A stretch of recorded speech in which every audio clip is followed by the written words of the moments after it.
안녕하세요. 그리스도 중심의 성경 읽기에 함께하는 성도들을 진심으로 환영하고 축복합니다.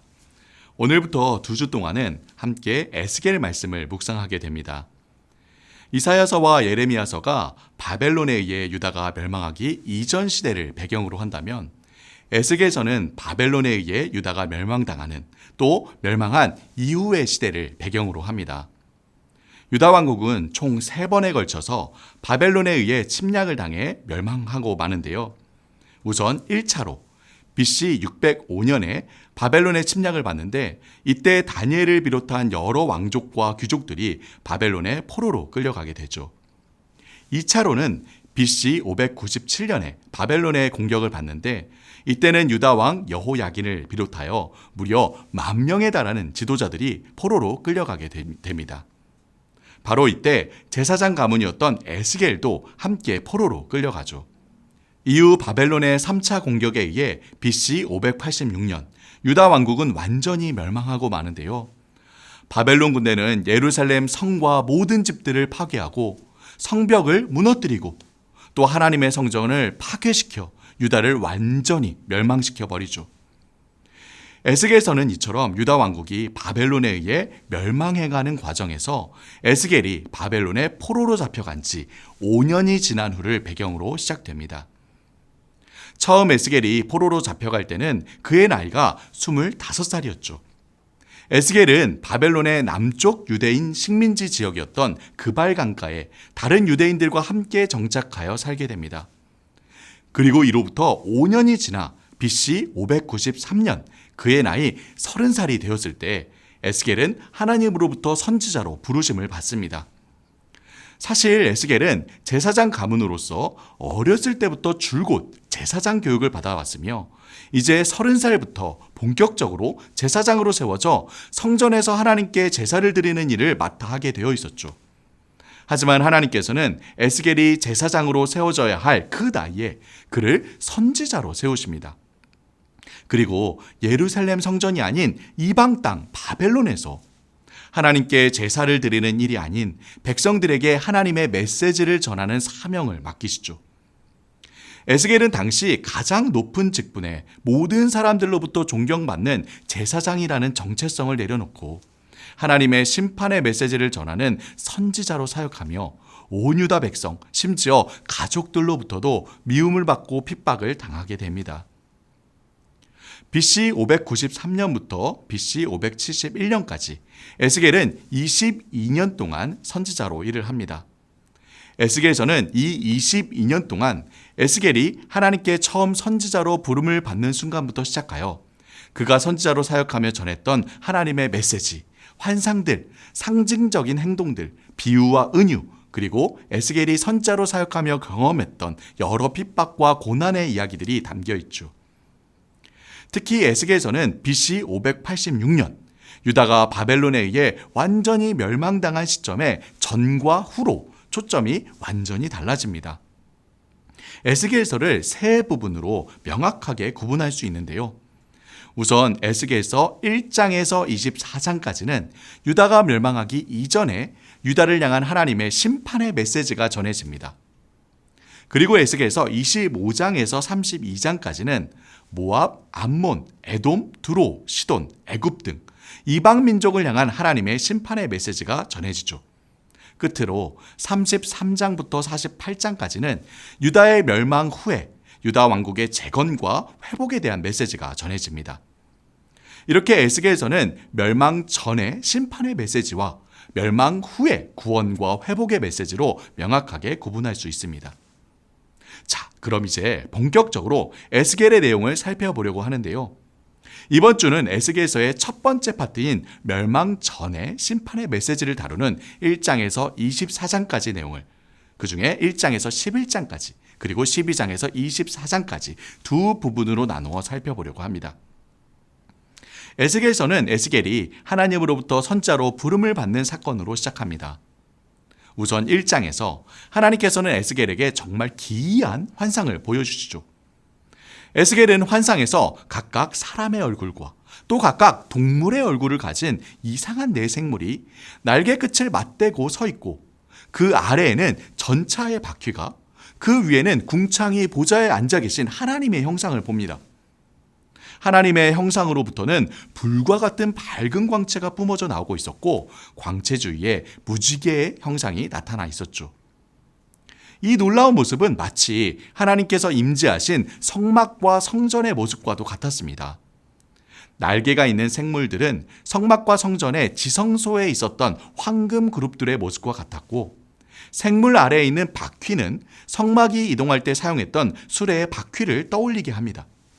또 생물 위에 보좌와 하나님의 형상은 마치 성막과 성전 가운데 임재하신 하나님의 모습을 떠올리게 하죠. 그런데 놀라운 점은 원래 성전 가운데 임하여야 하는 하나님의 임재가 성전을 떠나 바벨론 땅에 있는 에스겔 앞에 나타났다는 것입니다. 2장과 3장에서 하나님께서는 왜 바벨론에 있는 에스겔 앞에 나타나셨는지 말씀하시는데요. 바로 패역한 유다 백성이 끊임없이 하나님을 배신하여 우상을 섬기고 그 마음이 돌처럼 단단히 굳어 전혀 하나님의 말씀을 듣지 않았기 때문이었습니다. 이에 하나님께서는 에스겔을 하나님의 선지자로 세우시고 그들이 듣든지 듣지 않든지 하나님의 심판의 메시지를 전하도록 하신 것입니다. 그동안 있었던 하나님의 심판보다 훨씬 무서운 온갖 재앙이 펼쳐질 거라고 말씀하시죠. 그런데 놀라운 것은 하나님께서 그 심판과 재앙과 슬픔의 메시지로 가득한 두루마리 책을 에스겔에게 먹이시는데 그것이 에스겔에게 쓰지 않고 오히려 입에 꿀처럼 달았다는 것입니다. 이는 하나님의 심판이 결국 유다 백성을 멸망시키고 쓸어 없애버리시려는 것이 아닌 이들을 깨끗하게 하시고 회복시키시기 위한 것임을 알 수 있습니다. 선지자로 세움을 받은 에스겔은 이제 본격적으로 하나님의 말씀을 전하기 시작합니다. 그런데 하나님께서는 지금까지 아무리 선지자들을 보내어 하나님의 말씀을 전해도 도무지 듣지 않는 이 유다 백성에게 이번에는 에스겔을 통해 독특한 방법으로 말씀을 전하게 하십니다. 바로 상징적인 행동을 통해 말씀을 전하게 하신 것이죠. 에스겔은 하나님의 명령을 따라 온갖 행동으로 하나님의 심판의 말씀을 전합니다. 몸이 묶이고 말 못하는 자가 되므로 마치 아이들처럼 전쟁 놀이를 하므로 각각 390일은 왼쪽으로만 40일은 오른쪽으로만 누워서 잠을 자므로 거의 금식을 하듯 매우 극소량의 물과 음식을 오랜 기간 먹음으로 칼로 머리카락과 수염을 다 잘라 3분의 1은 불사르고 3분의 1은 칼로 치고 3분의 1은 바람에 날림으로 손뼉을 치고 발을 구르며 말하므로 에스겔은 하나님의 말씀을 전합니다. 하나님께서는 이러한 에스겔의 상징적인 행동을 통해 우상을 섬긴 유다 백성을 반드시 하나님께서 무섭게 심판하실 것을 확실하게 말씀하시죠.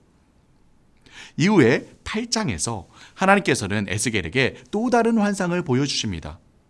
이번에는 바벨론에 있는 그를 데리고 원래 그가 30살부터 일하기 시작했어야 할 그곳, 바로 성전으로 데리고 가시죠. 그리고 성전에서 지금 어떤 일들이 펼쳐지고 있는지 직접 보게 하십니다. 유다 백성은 하나님의 성전 안에서 바알과 아세라를 가리키는 질투의 우상, 곤충과 짐승 모양의 우상, 바벨론 사람들의 신이었던 담무스 우상, 태양 우상 등등 그동안 그들이 섬겼던 온갖 이방 나라들의 우상들을 섬기고 있었죠. 이에 9장부터 11장에서 에스겔은 성전에 임하였던 하나님의 임재가 지성소에서 성전 문지방으로, 성전 동문으로, 예루살렘 동편의 감람산으로 결국 바벨론 땅으로 옮겨가는 모습을 보게 됩니다.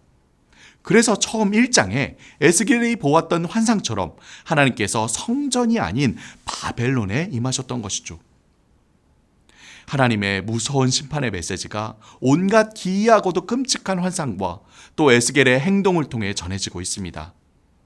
하지만 이 무시무시한 심판의 메시지가 선포되는 가운데 놀라운 회복의 메시지가 어둠 속에 밝은 한 줄기 빛과 같이 내려옵니다. 비록 유다 백성이 심판을 받아 지금 바벨론의 포로로 끌려와 있지만 하나님께서 그들을 버리시고 떠나신 것이 아니라고 하십니다. 그곳 바벨론에 하나님께서도 오셔서 그들과 여전히 함께 하겠다고 하시죠. 그리고 그들을 반드시 구원해내어 다시 이스라엘 땅으로 돌아오게 하겠다고 약속하십니다. 무엇보다도 그들의 그 근원적인 문제, 바로 죄로 인해 부패하고 썩어 이제 돌처럼 단단히 굳어 완전히 죽어버린 것처럼 보이는 그 마음을 생기 넘치고 부드러운 살과 같은 마음으로 바꾸실 거라고 말씀하시죠. 사랑하는 성도 여러분, 부활하신 예수님께서 제자들에게 나타나셨을 때 이렇게 말씀하셨습니다. 너희에게 평강이 있을지어다. 아버지께서 나를 보내신 것 같이 나도 너희를 보내노라. 성령을 받으라. 너희가 누구의 죄든지 사하면 사하여질 것이요 누구의 죄든지 그대로 두면 그대로 있으리라 하시니라. 네, 예수님께서 우리 마음의 그 근원적이고 고질적인 죄의 문제를 해결하시고 성령을 통해 우리에게 새로운 마음, 살과 같은 마음을 주셨습니다. 우리는 더 이상 이스라엘 백성과 같이 굳은 마음으로 끝없는 실패를 반복하는 삶이 아닌 우리 마음에 계신 성령과 함께 살과 같은 마음으로 하나님과 이웃을 사랑하며 살아가는 하나님의 백성입니다. 이번 한 주 돌과 같이 굳었던 나의 마음을 살과 같은 마음으로 바꾸어신 예수님께 감사하며 성령과 동행하시는 모든 성도들이 되기를 주님의 이름으로 축복합니다.